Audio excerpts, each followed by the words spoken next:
Hello, and welcome to our Lunch and Learn series. My name is Lisa Lope, and I'm the Executive Director of the New York State Youth Justice Institute. Today marks the first year anniversary of our Lunch and Learn series.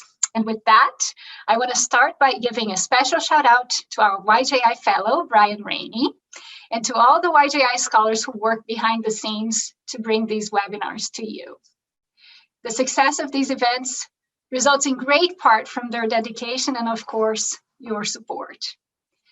Thanks to each of you for joining us today in this virtual space and for making time to learn more about research into youth justice issues. Our gratitude also goes to our partners in New York State, and they are the Division of Criminal Justice Services, the Office of Children and Family Services, the University at Albany, and the Juvenile Justice Advisory Group. It is our absolute pleasure to host Dr. Yi today. Like all of you, I'm looking forward very much to her presentation. It is absolutely wonderful to have you, Dr. Yi. Brian, take it away. Hello, everybody, and welcome to the Youth Justice Institute's Lunch and Learn webinar series. As Dr. Lopez said, my name is Brian Rainey, and I'm a research fellow at the YJI. So the goals of this webinar series are to, one, act as a source for cutting-edge resource on juvenile justice issues, to provide this information in an engaging and thought-provoking format, and to bring together scholars and practitioners from various fields to explore these issues. I have one housekeeping item today. So in the calendar invitation email that was sent out last week and this morning, we included a link to a webpage showing how to access all of the features used today. Please reference this resource if you have any issues with these features. We highly encourage you to submit your questions as they come up. There will be points throughout the presentation today that are designated for answering audience questions, and we'll have a Q&A portion at the end. We ask that you put all of your questions for Dr. Yi into the Q&A section, and comments can be submitted in the chat. And now that that housekeeping item is done, I think that we're ready to hear from an expert in social demography and the intersections of family life and institutional contact. So Dr. Youngmin Yi is an assistant professor in the Department of Sociology at the University of Massachusetts Amherst. Dr. Yi studies the intersection of family life with systems of social control in the United States.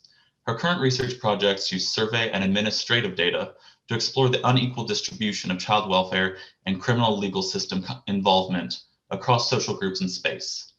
Her work has been published in peer-reviewed journals, including the American Journal of Public Health, Journal of Marriage and Family, Population and Development Review, and Social Forces. Dr. Yi completed her PhD and MA in sociology at Cornell University and undergraduate degrees in economics and French at Wellesley College. So, without further ado, Dr. Youngmin Yi.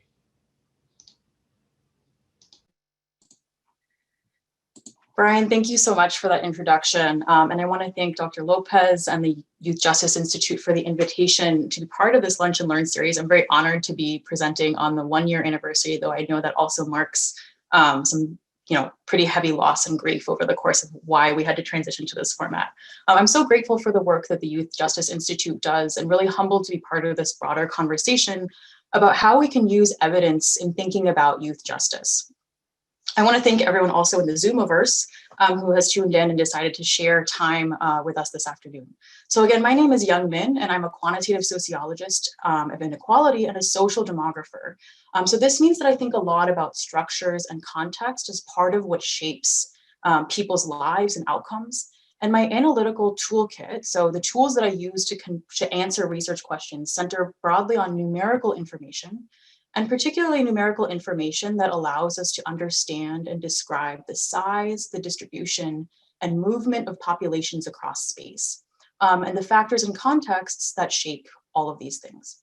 So over the course of the next 25 minutes, I'd like to ask or invite all of you on this kind of journey to think about social inequality and family inequality in particular, and the experiences of young people who come into contact with the child welfare and criminal legal systems, but to do so through the lens of population or demography. So through this lens, we'll think together about how our evidence about inequality in the lives of young people and their experiences as they grow are contingent on the assumptions that we make about who and what counts and matters in the research questions that we try to answer. And I'll show how this works through a quick peek at 2 research projects in which I use this approach to think about inequality in young people's lives, and particularly family instability. Okay. So the backdrop for the recent and ongoing research I'm doing in thinking about institutional contact and family inequality is the fact that these experiences of family transitions and instability are a major piece of social inequality in the United States. So children's exposure to family instability has been linked to higher risks of delinquency, poor mental health, lower levels of school engagement and educational attainment, and their own social and family instability in their relationships in adulthood. So just to get a sense of where we're standing or sitting in our understanding of family change and instability in the United States, I'd like to ask Brian to post a poll for us. So this is just an opportunity for us to check in about our understanding. So I'll invite folks who can see the poll screen that just popped up to take a guess. So in the state of New York, what is the divorce rate per 1,000 women aged 15 and older? So just take a guess. And I know you all signed up for a seminar and not a class, but I think this is a helpful way to just plug in, since I'm inviting you to consider a couple of things that maybe you haven't thought about recently.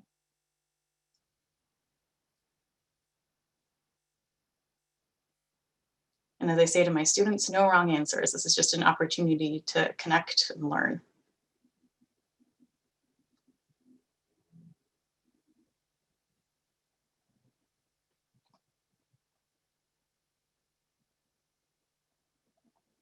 All right.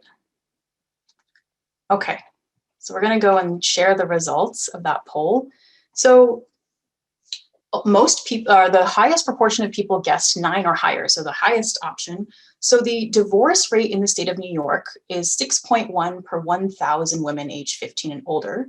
So that's the second response choice, which is just a little bit lower than the national divorce rate of 7.6 per 1,000. And there's actually no state in the US, so participants and attendees guessed correctly that there's no state in the US that has a divorce rate per 1,000 women that is below 4. So levels of instability and change in family life are common, right? So divorce is one example of a type of family change and household instability that we see happen in the domestic sphere. However, family and living arrangement change can also come from institutional contact. So by institutional contact, broadly, I'm speaking about contact or experiences within policy institutions like the child welfare system and the criminal legal system.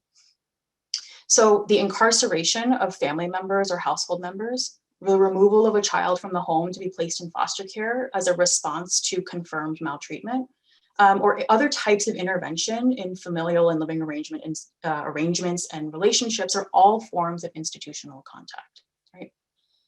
The likelihoods of both of these types of family and household instability, so that which is kind of kept in the family and household sphere, as well as that is linked to institutional contact, both are unequally distributed across the population, okay? So children who are of racial ethnic minority groups, from lower income households and families and communities, and those who have disabilities are at higher risk of experiencing all of these types of family instability.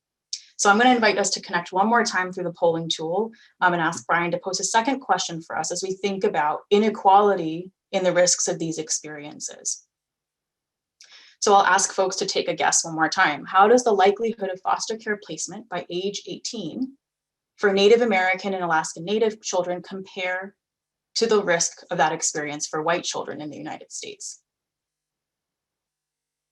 So I apologize, the options are a little bit texty, right? But I'm going to ask people to take a guess. And here we're thinking about racial ethnic differences and disparities and risks of foster care placement, or the likelihood of foster care placement.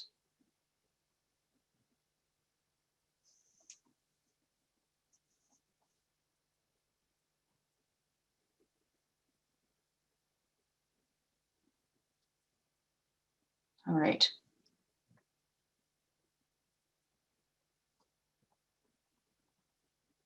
So let's take a look. So we can take a look here, and about half of folks answered correctly, so about the right answer.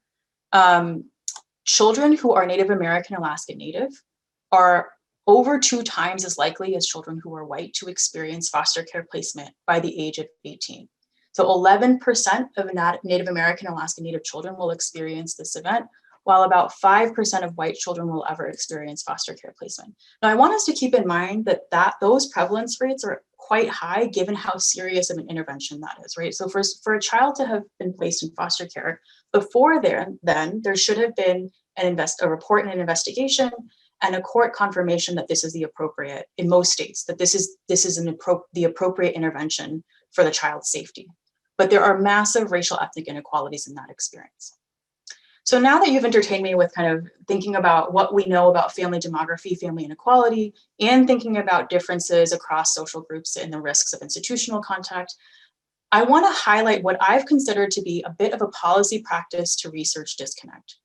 And so family demographers and sociologists who think about family inequality spend a lot of time and energy doing really careful, important work, thinking about family change, family process, family instability and transition among children who are not institutionally involved. And then on the other hand, we have a lot of folks in social work, criminology, and other spaces thinking really carefully about the social instability and context of children who come into contact with the child welfare and juvenile and adult criminal legal systems. However, there's a gap in that those two groups of children are often studied in vacuums and not in connection to each other, when really both of those groups of children represent a broader population of young people in the United States. And both groups' experiences represent heterogeneity and inequality in the types of life experiences young people can have. So I want to show you what this looks like in the process of thinking about child welfare system involvement. So this is a stylized, very, very simplified visual that describes the stages through which a child and their family would proceed after being reported to Child Protective Services if they were reported for suspected child abuse or neglect. So moving from left to right on the screen, you can imagine that a child is reported if there is a suspected case of abuse or neglect, and that depending on the decision points, at each stage, there are fewer and fewer children who proceed to the more serious stages. So the disconnect that I described earlier, if you look at the dotted red box on the left, so the group of children represented that do not go on to be confirmed as victims or placed in foster care, there's a bunch of family demographic works focusing on that child population's experiences of family and household instability. On the other hand, the smaller box to the right of your screen where it says foster care, there is focus on the instability and placement instability and permanency in particular, and the experiences of family and living arrangements of foster youth. What I propose to do in my work, so in this example and in others, is to think about it triangulating across these literatures and thinking about all of these children's experiences together. This informs what we can say about these experiences and might even introduce new ideas for thinking about policy frontiers and how to frame policy. So really what I'm doing is I'm asking what we can learn if we study the families and living arrangements of young people who do and do not experience institutional contact, but think about them together. I want to go back to what I said earlier about demography as a toolkit, right? So this demographic approach allows me to think about studying different groups of people together. In doing so, I'm really thinking about denominators and numerators. So put it in kind of standard speak. Denominators are a question of who or what matters, right? So who is part of the pool of experiences and people that we care about answering a research question about. Numerators are thinking about who or what experiences count. In this particular context, thinking about who counts and what experiences count as the family instability that we care to ask a research question about. So the two projects I'm going to skim over today briefly are thinking about bringing together experiences of young people who experience institutional contact and the quote unquote broader child population that has received a lot of attention in family demography, and bringing their experiences in dialogue to see what we learn or to see what we think we know, how that might be affected by the way that we choose to include or exclude certain types of experiences. In the first project I'll describe, I'm looking at the experiences of foster youth and non-foster youth and their exposure to instability and change in their care and living arrangements. And in the second project, I move a little bit further along the life course to think about how incorporating information about institutional contexts shapes our understanding about the home leaving experience in the transition to adulthood as young people are becoming adults. and leaving their parents' homes for the first time. So I'll discuss each project briefly in turn, and I just want to caution that for folks in the audience who are really into thinking about research, design, measurement, and data, I won't spend a ton of time on that in the remainder of the presentation, but I do invite you to ask questions in the Q&A, as I'd be happy to discuss that further. So in the first project, in thinking about foster youth, the focal question is thinking about children who are placed in foster care more or less likely than other children, so children who don't experience foster care placement, to experience instability in their care and living arrangements. So it's a pretty straightforward family demographic question, but the move here is thinking about the experience of institutionalized youth and those who are not put in foster care at the same time. The reason this question hasn't been answered in depth is in part because of data limitations. It's difficult to find data that include all of these experiences in one, but also because foster youth and children who don't end up in foster care are not likely to be very similar. So it's hard to draw those direct comparisons. Thankfully, there are some data, the National Survey of Child and Adolescent Wellbeing, that does allow for comparison of these groups using particular methods. So I won't go into the details of the kind of lingo of the method that I use here, but essentially what I do is I use statistical tools to create comparable groups of children who are at similar risk or are similarly likely to be placed in foster care, but differ only in that some of them do end up in foster care and some of them don't.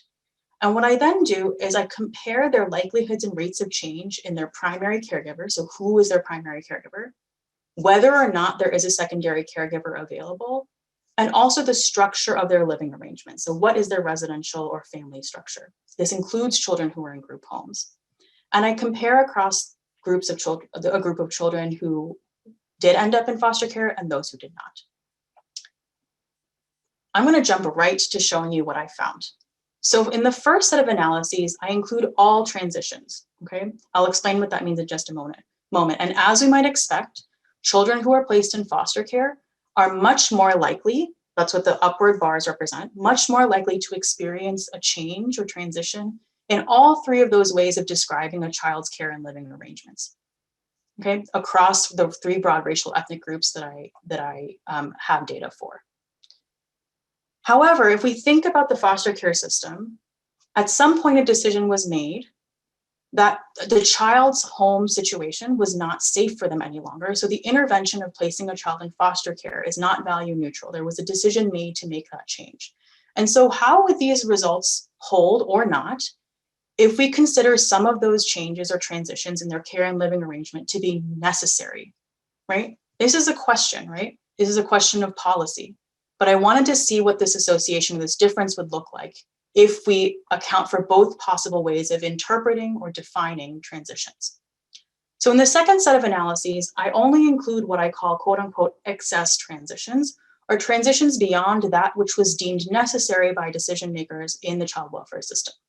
So the red bars here that I've just added to the figure show us what those results said. So notice that some of the bars go up now and some of the bars go down.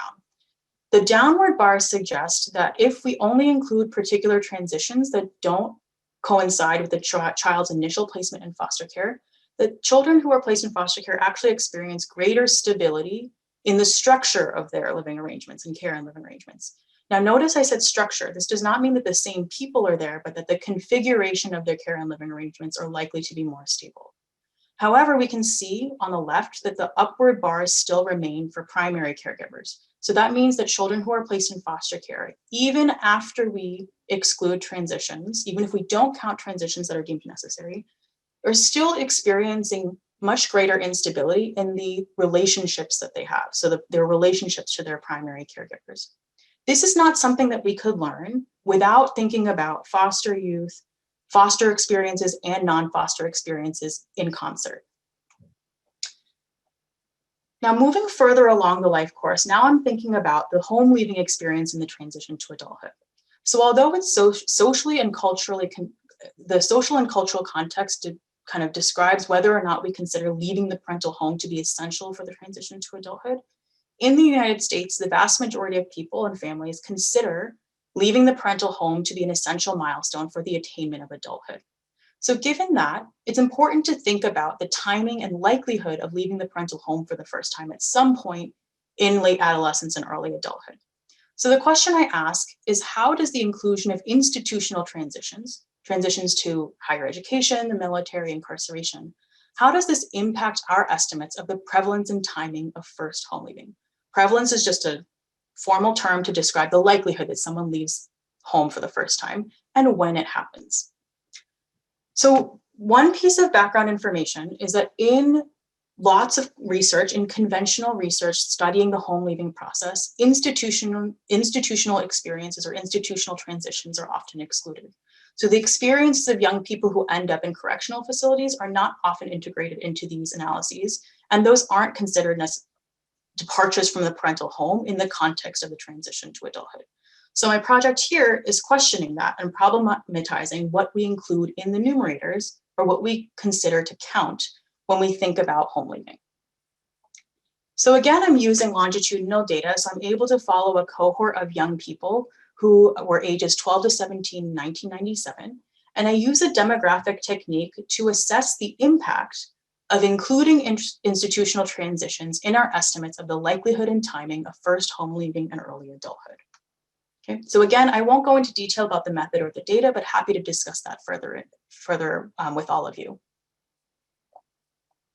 So this first figure, all I'm showing by racial ethnic group of the young adults in the data, I'm showing what happens to the curves that depict the timing and the likelihood of leaving home for the first time if we include institutional transitions.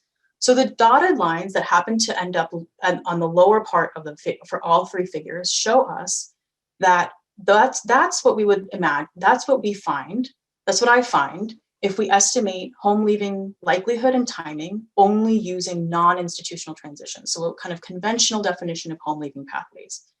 Now, if I include institutional transitions, so transitions to correctional facilities, military service, and higher education, the curve bumps up, and those are the solid lines on the top.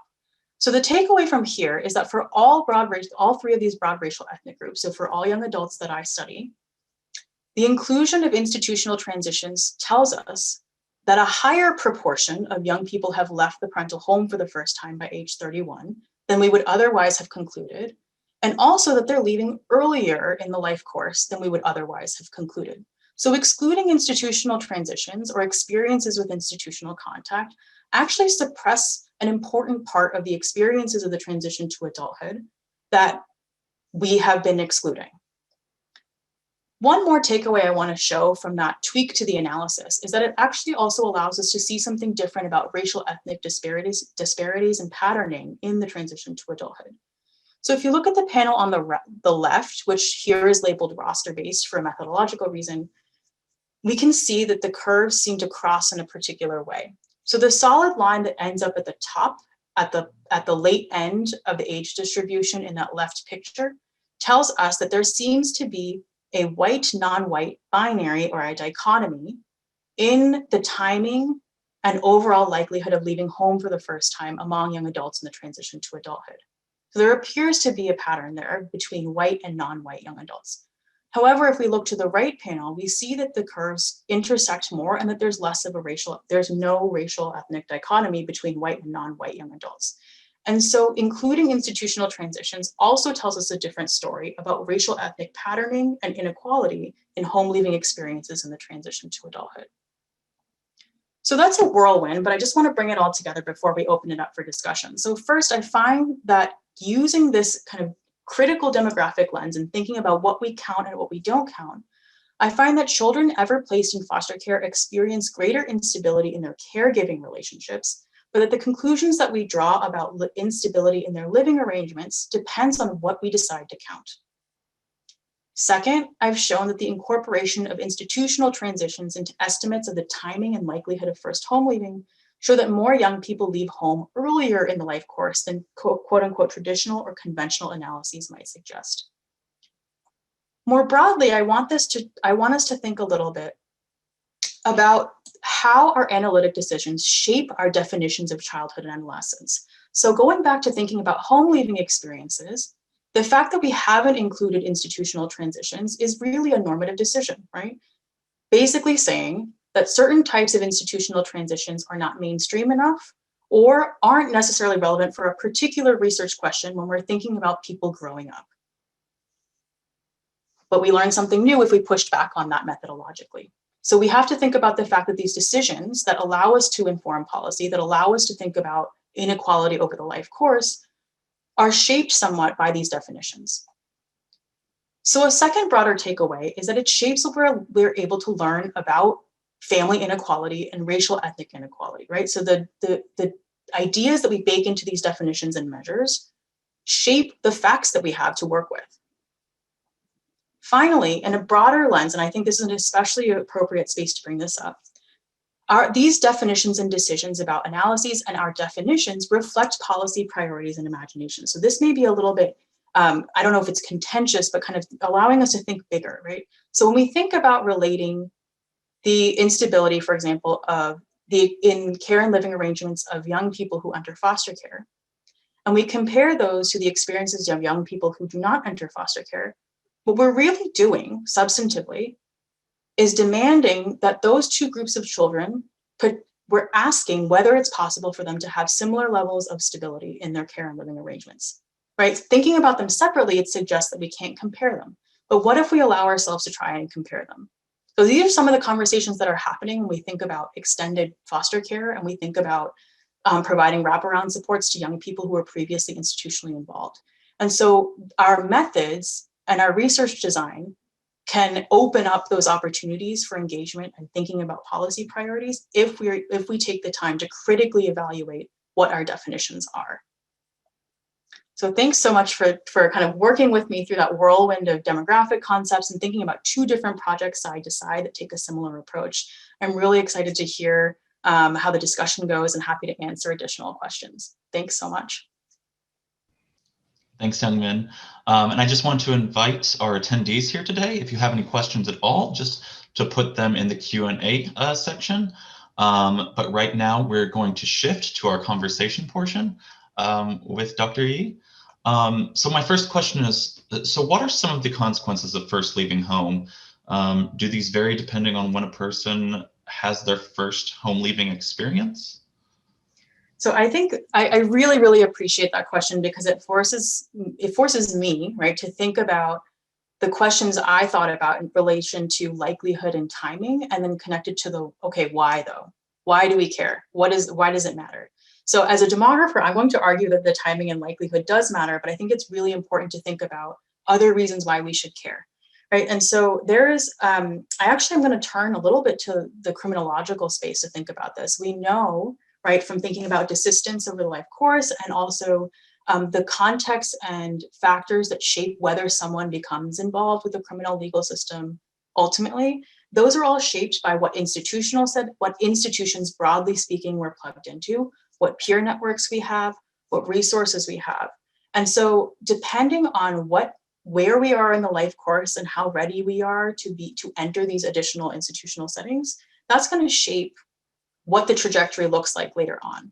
So I'm thinking back now. So folks who are in the criminological space will find this familiar, but if we think about patterns of criminal activity or risk likelihoods of contact with the criminal legal system, there's a lot of evidence and strong work showing that if somebody is plugged into a family system, right, through marriage or another mechanism, or plugged into an institution of higher education, when they first leave the parental, not necessarily when they first leave the parental home, but at some point, that their likelihood of persisting through higher levels of contact with the criminal legal system or quote unquote deviant behavior are going to go down, right? So being plugged into the right or the most supportive networks allows for people to be protected from those types of experiences later on that then ultimately affect our economic outcomes, our educational outcomes, our social integration, right?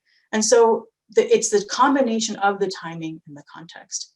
One thing I want to mention also about timing, though, that I'm realizing now that I didn't mention, is that timing matters because of policy, right? So let's think about all the things that matter, that become relevant because of age. So the institutions that I chose to study in that home leaving study, they matter at age 18, right? Around that time. So most people are finishing high school around 17 or 18, and they're making decisions about entering the workforce or going to college, right? So that institution, higher education, becomes really salient at that point. We can also think about it in terms of the child welfare and criminal legal systems. a child is no longer a child under the legal terms and no longer necessarily under the purview of the child welfare system. In many states by age 18, although many states have also looked to extend kind of eligibility for foster care services further into early adulthood for this very reason. And then when we think about the criminal legal system, let's think a little bit about at what point somebody is subject to the juvenile justice system versus the adult criminal legal system, right? So these age points really matter in part because of the way policy is designed. And so in that sense, the interaction of what we experience in the home leaving experience with policy relevant age points is what makes the outcomes happen, if that makes sense. Thank you. So are there supports that are helpful for youth during their first home leaving experience? And are there things that are harmful, sort of counter to that? So I'm going to go a little beyond my expertise, and I want to think of, there's one example that just comes to mind right now because we're in the middle of a health crisis, right? So health insurance, right? I don't study health insurance, but I remember following the ACA conversation very closely, in part because there was a debate about the extension of health insurance coverage for young people, right? So the extension to 26 was really important for a lot of people's economic security and their feeling of security about their bodies and their wellness. And now 26 is the point, the precipice where people get worried, right? And so think about what a difference it makes for people to be eligible for just a few years longer for that kind of safety net program. And then now think about how that will extend to all sorts of other types of supports. So one area and for one population in which this is explicitly considered as a package in policy is for children or previous children who were in the foster care system, who are now aging out of the system. So for people who aren't familiar with the term aging out, this is referring to people who were placed in foster care and did not reunify with their families of origin or continued to be in foster care until they became adults. So this is what used to be the case is that at age 18, all of a sudden, all of these people who were within the system were now not eligible for supports from the state, from the system. And if you don't have access to your family of origin and you're already socioeconomically marginalized and you have a number of other considerations, that precipice where all the support systems get yanked out is horrifying in terms of what it could do to your well-being as you start your initial steps into independence, right? And if we compare that precipice to what many young adults in the United States increasingly have, which is enduring relationships, both social, right, social, financial, material, with their families of origin, the inequality gap between people who have families that can provide that support and those who either have families who cannot provide that support or who don't have those family supports widens, right? And so one of the things that extended foster care has done is to try to make up that gap by allowing for extended eligibility for housing support, income support, health insurance, and then assistance supporting finding employment. So there's also, so that's a within system approach to thinking about how to support people as they transition to adulthood. But this can happen at a broader level that isn't just targeted towards foster youth. I mean, another policy proposal that I'm just going to put on the table since we're thinking big about policy is asking the question of whether as many people, the number of people who we put into contact with these institutions, whether it has to be that high, right? So if this is a bigger question because we're also talking about maltreatment here, right? In the particular case of child welfare, but questions about whether people need to be in these institutional contexts and whether the number of those people has to be this high or the proportion of people has to be this high is a question too. Because it requires that we keep adding on, right? Like adding wraparound services, adding these extensions, but there's also a question at the front end of institutional contact that we can ask as well. Broadly speaking, I'm going to zoom out away from the child welfare services context. Material security, economic security, right? Safety and social integration are all pieces that are really critical for a healthy and supported transition to adulthood. And those are all also pillars of social policy at all levels of political and government organization, right? And so those are all of those levers that we think about when we think of big federal policy as not necessarily being targeted to young people actually do help young people in the transition to adulthood when they're leaving home. So if there are good wages, sorry, I'm getting really big here. If the labor market is healthy, if there's access to health insurance coverage, if there are supports for trans youth as they navigate independence as young adults, if there is affordable housing, those sound like big policy questions that maybe aren't specific to transition to adulthood, but it is, because those define the context in which young people first take their steps into independence. And so all of those social supports will support young people as they transition into adulthood. So first, can you explain a bit more about what social demography is? And second, can you explain what the strengths and weaknesses of studying these sorts of things through the lens of social demography rather than perhaps some other methodology or area? Sure. So I gave like kind of a brief description of what how I define demography. So it's again thinking about society, right? Differences, change, so social change as a function of the size, distribution, and movement of people bodies, right, of population. And so that sounds very dry.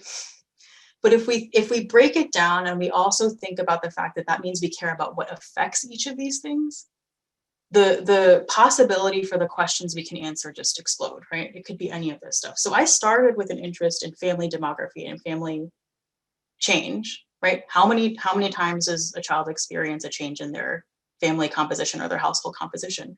But then if you start thinking about what shapes those things, what slows it down, what makes it have negative consequences, then the questions, so it starts with those pillars and then expands as we start to think about the how and why. So that's how I think of social demography. So in terms of the strengths, I think one thing that I hope came through a little bit in talking about my research projects is that as a demographer, I have been forced to think really critically about every component of measurement. This is also true of responsible quantitative social science, but I think in demography in particular, when we're formally identifying like basic components of population change, the assumptions and the numerators and the denominators, as I mentioned, are really clear. And so I think it helps particularly in thinking about policy relevant topics and making us recognize what assumptions we've baked into who or what matters and who or what counts. And so if you asked also about weaknesses or challenges, so I'm not gonna say weakness, because I think that with all methods, it's just that they're appropriate for particular questions. So the weakness shows up if we use them wrong. So at least in terms of that, there are definitely certain tools that are better equipped. But I guess I'll say, for example, like if I needed a knife to spread butter and I pick up a hammer, it's not so much that it's the weakness of the hammer, it's that it's not really meant for that, if that helps. But I think that one challenge with demography is that we can talk about why something happens or the mechanism that explains something numerically, but really we can't always say what the experience is or exactly how the chain of events proceeded. And so for those particular types of questions, there's an entire other realm of methodology, qualitative methods, right? So where we really get down to on the ground experiences, lived experience in a way that numbers don't always allow us to do, because numbers are also made by people and made by systems, right? So I think that's just where demography, that's the bound of where quantitative social demography can go. But thankfully, there are a lot of other people with different toolkits that can answer the other questions. So I know that your findings mainly pertain to foster care youth, but how might we extend these findings or this line of thinking more generally to examine other populations such as homeless youth? Yeah, I'm always scared of those questions because I don't like to speak beyond what the question I sought to answer, but I think it's an important one, and one I actually ended up alluding to earlier when I kind of went into that like massive spiral of talking about society at large, which you did not ask me to do, Brian, but I kind of seized that moment. I think that the broader implications of what I'm finding, even though the two projects I described focus on a very particular point in time or on a very particular comparison between groups, is that this might sound a little bit trite, but children are children, and there are things that children need to thrive. And so if we study people separately, or if we set a different benchmark for what certain children need in terms of their home life and what children don't, and it's not necessarily, so I should rephrase that. If we ask the questions differently, or ask the questions of separate populations in different spaces, and they're not brought into dialogue, we inadvertently end up setting different expectations for what an acceptable amount of instability is, for example, for a certain group of children versus another group of children, right? And in the context of the home leaving process, we set a different set of expectations for what a supported transition to adulthood looks like for non-institutionalized folks, and what it looks like for people who do come into contact with policy institutions. And so I think you asked specifically about youth who are unhoused, right? So we're not even talking about instability within a household at that point. We're thinking about material needs. And so I think although the findings of the research studies I presented today can't speak specifically to those experiences, again, this is getting into denominators again. This is where demography is helpful. Who was excluded from my study? People who were unhoused, right? And so that is, that's a weakness in that we don't always even necessarily have the tools to incorporate the care for those populations in our research studies, but also that those questions need to be asked. So if we imagine, and arguably so thinking about the transition to adulthood, those are some of the most vulnerable people who were not housed as they transition into adulthood. And so the same expectations and needs for well-being are there for homeless youth as well. And so to think about how to build out the same support systems that young adults transitioning to adulthood have that are in our data, and replicating those for people who don't have the same infrastructure. Thank you. And with that, I think we will move into our audience Q&A portion. So thank you to those who have put questions in the Q&A section so far. If any questions come up for anybody else, feel free to put it in there as well. So the first question is, are there any important gender differences in either of the studies that you described? Okay, so both studies. I'm going to start with the home leaving study because that's the place where it first comes up. So I'm wondering if the person who asked the question had a suspicion of what that pattern would look like. But the institutions that I considered in that I tried to reincorporate into estimates of the likelihood and timing of home leaving are gendered, right? So higher education, women are actually increasingly statistically more likely to get college degrees and complete college degrees than men in the United States. And then when we think about incarceration and military service, so men were more likely to transition away to military service when they first leaving the parental home than women.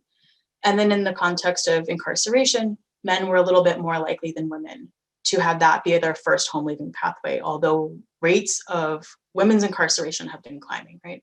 So the gendered nature of those institutions are reflected in where men and women are more likely to go.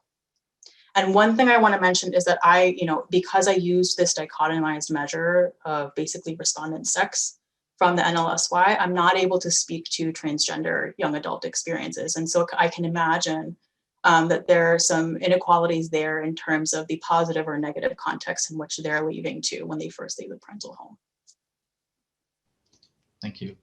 And so sort of relating it back to the question regarding extending the findings to other populations and sort of this lack of data. So if you could have the perfect data to examine these questions, what would you like to see in it? Wow. Okay. I'm so used to thinking about limitations to data, right? And both of the studies that I presented today benefited from being able to get information about young people's experiences over a long period of time. So for the study that was looking at foster care and the relationship between foster care placement and instability, the children in the study were followed for 5 to 8 years, which is a pretty substantial amount of time if you're thinking about early to middle childhood. And then for the transition to adulthood study, I was observing people from ages 12 to 17 until they were 31. So I got to see their, basically, for a lot of them, most of what they would consider their transition to adulthood. So that is a strength. If I were interested in thinking about trajectories of instability, the ideal data set would follow people from birth onward into early adulthood. I actually think one thing that would be helpful in thinking about the experiences of young people who enter foster care placement has to do a little bit with what you were mentioning, Brian, about like connecting, thinking about transition to adulthood experiences of people who we don't see necessarily in the data, is extending that research even further so I can compare children who do enter foster care and children who don't, all the way into early adulthood. So basically for the same time frame that I see that I use for the home leaving study. In addition to that, I would want a lot more description. I would want more information, not only of who these people live with, who these young people live with, but who else they're connected to. Because we know that we get a lot of support from people who aren't necessarily our biological relations or our co-residential relations. So, right, like what mentors do young people have outside of the home that are also extremely important for their development and well-being? What friends, who are their friends, right? So actually basically adding social network information in thinking about important social contexts in early life. So that's like one dream piece of information I would have. There's a lot more, but I'll leave it there. So is there any ability to study the multi-generational impacts of instabilities based on institutional involvement or leaving home at younger ages? And So would we want? Okay. Oh, so I'm gonna try to interpret that question because I heard multiple things in there. So I'm guessing that the question was about understanding how instability experienced in one generation can then affect outcomes in the next generation. So there have been studies that look at what's called the intergenerational transmission of family instability. And so I think I might have briefly mentioned it at the start, but one of the longer term outcomes linked to experiencing family instability in childhood is that children who experience family or household and family instability, and I want to actually, let me pause for 1 second. The reason I say instability or change instead of structure is that there's a lot of panic about particular family configurations, but there is increasing evidence that's not necessarily just the structure, like who a child lives with, but the change, right? So the change in context. So that's why I keep saying family instability instead of family structure. So there is evidence that children who experience family dissolution and instability in childhood are more likely to also themselves experience those same kinds of relationship tensions and instability later in life when they are adults. And then you can imagine that might continue on to another generation if the effect were that strong. So there is evidence that and data available to look at the intergenerational transmission of these types of dynamics. And in terms of the institutional piece, I want to make sure we bring that in is we can think about all of these things as intergenerational transmission mechanisms that have been studied separately, right? So there's a lot of work looking at the intergenerational transmission, for example, of family violence or experience with the child welfare system. There's a lot of research done on the intergenerational transmission of criminal legal system involvement or delinquency or criminality, right?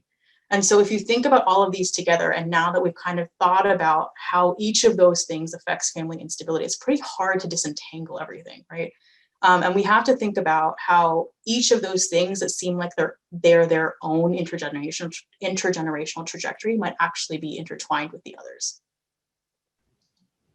So related to family structure, can you talk about a little bit more about the role of secondary caregivers and what the potential policy implications are, especially if we're thinking about co-parents who do not live together? Does this play a role in instability for children, and in what way? Okay, so I had like 15 different things come into my mind when you said that. So thinking about, I'm going to bring it back to policy again. So the reason why certain family configurations appear to be quote unquote better or healthier for children is not, we cannot separate that from the policy supports available for particular family structures. I think I'm going to assume that most people are aware of the relative disadvantage of single parent families, for example, where there's only one primary caregiver in the home for a child. That puts pressure on ability to provide financially for a child if there's one person working for pay as opposed to two adults. It puts pressure on the single caregiver's ability to be in the home and attentive and to provide emotional and other support for a child as they're developing. And so the policy supports around paid leave, for example, or child financial supports for accessing child care for a child. So all of those things shape how family structure impacts child outcomes. And so that's my first part of the answer to that question. Brian, I'm wondering if you had a little bit more to it. I'm wondering if you could maybe rephrase or repeat. Yeah, so I think the second part is, especially if we're thinking about co-parents who don't live together, so how does this impact instability? Well, firstly, does it? And second, how does it, if it does? So one thing I'll mention, so I don't necessarily, I want to be careful about what I speak to here because I don't necessarily know, I'm not an expert on like family process from like a child psychological perspective, but one thing I'll mention is that it's possible to have a stable, non-co-residential co-parenting relationship, right? So the stability comes from certainty, stability in the level of resources that are available, and the co-parenting process and dynamic, right? So whether it's emotionally healthy for the caregivers, whether there are clear emotional pathways to the child. And so non-co-residential care networks have existed for a very long time, right? So grandparents, aunts and uncles, neighbors and family friends who are part of the caregiving system. The instability comes from when those inherent caregiving networks are disrupted or challenged. I'm going to lean on some colleagues' work that I know of who are thinking about caregiving networks in the context of child welfare, and how sometimes the need to broker these relationships through a state or external partner can create tensions between the way that caregiving would have happened if an external party were not involved, and then what they're required to do now that it's being monitored or kind of or watched or supported from an external perspective, right? So the challenges that come from co-parenting or having extended care networks are not always from an inherent instability or an inherent challenge, but from the shocks or barriers to those pre-existing caregiving networks from being as supportive as they could be, if that makes sense. Thank you. So research like yours takes a lot of time, a lot of expertise, and a lot of resources. So in your experience, are there any ingredients to success in partnering with state and local practitioners to make projects like this more widespread or applicable? Absolutely. I would not be able to do the research I did if it were not for partners, right? So one of the data sources, so both of the data sources I've used have had some aspect of them made possible by public agencies and public investment. So the 1997 NLSY, which is the longitudinal data set that I use to study home leaving, was was conducted or is conducted by the Bureau of Labor Statistics, which is a federal agency, right? And those data are made public. So they're actually publicly available. And if you wanted to, any of you who are here now could go look for those data and learn about it and use it for your own research questions. The other data set that I use, which is more sensitive because it specifically sampled children and their families who are involved in the child welfare system.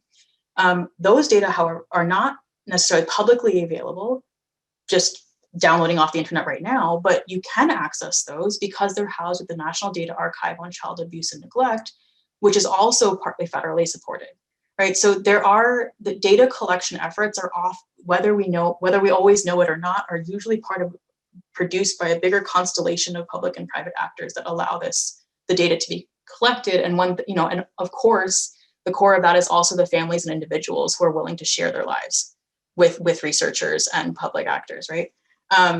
In terms of collaboration with other types of collaboration with state agencies, I've been very fortunate in other work, and then I've had a chance to work with municipal agencies in New York City to think about parental incarceration and infant well-being, right? And so the only reason I'm able to use those data is because there are experts and collaborators who are also really interested in these questions, right? So the policy practice and the research spheres, even though I emphasize that little gap in setting up the research talk today, there's often a lot of shared interest in thinking really carefully about these research questions across research and non-research spaces. And so the more that we're able to bring those people into dialogue, the more we can learn. Well, Youngmin, I'd like to thank you on behalf of the YJI and everyone in attendance today for presenting this amazing work. Speaking for myself, I found this webinar to be really, really fascinating. But before I get to closing announcements, do you have any parting words of wisdom for us? I actually just saw that a couple of my students are on this call. So I'll just, this is a shared message for everybody, but I think that, I appreciate you calling me an expert, but I think that one of the things that made these projects come to why I thought about doing these projects is because I didn't know how to answer something, right? I couldn't find a study that directly compared the instability of foster youth and non-foster youth. And I didn't understand what the home leaving likelihoods were of people who were institutionally involved. And so I think my one parting note is to see these not as limitations or weaknesses, as we discussed earlier, but as opportunities to ask questions in a different way. Thank you. Before we close, I do have just a few announcements and items put on everyone's radar. So the next session of our Lunch and Learn series will be on May 18th at 12 p.m. Eastern Time, and we'll be hosting Dr. Adam Fine, who's an assistant professor in the School of Criminal Justice at Arizona State University. He'll be presenting some of his work on family engagement in youth probation services. So be on the lookout for registration for this event. And the YJI also has an ongoing podcast series called Let's Talk About Youth Justice. The inaugural episode features a conversation with Dr. Timothy McCuddy, who spoke with me about cyberbullying and bullying and issues related to both. So Alicia will be putting the link for that podcast episode in the chat section. We're also producing new episodes of this series this semester, so be on the lookout for new content from us. Shortly after we finish here today, we will be sending a survey to you all via email. If you have the time, please complete this survey, as it allows you to provide further feedback and questions for us. This information will be used to improve future webinar sessions, and the survey should take no longer than about 5 minutes. And we'll also be putting the link for the survey in the chat. And finally, if you've not already done so, feel free to connect with us on Facebook, Instagram, Twitter, and LinkedIn. The links to these accounts can be found on our website. And just a reminder that the views expressed here are those of the presenter and do not necessarily reflect the views of the New York State Youth Justice Institute. And in closing, I just want to thank you all for taking part in this session of the YJI Lunch and Learn series. We hope that you've gained something from this webinar and that you continue to mull over the work that Dr. Yi has presented today. We also look forward to seeing you at future YJI events and webinars. So thanks again, everybody, and have a great rest of your week.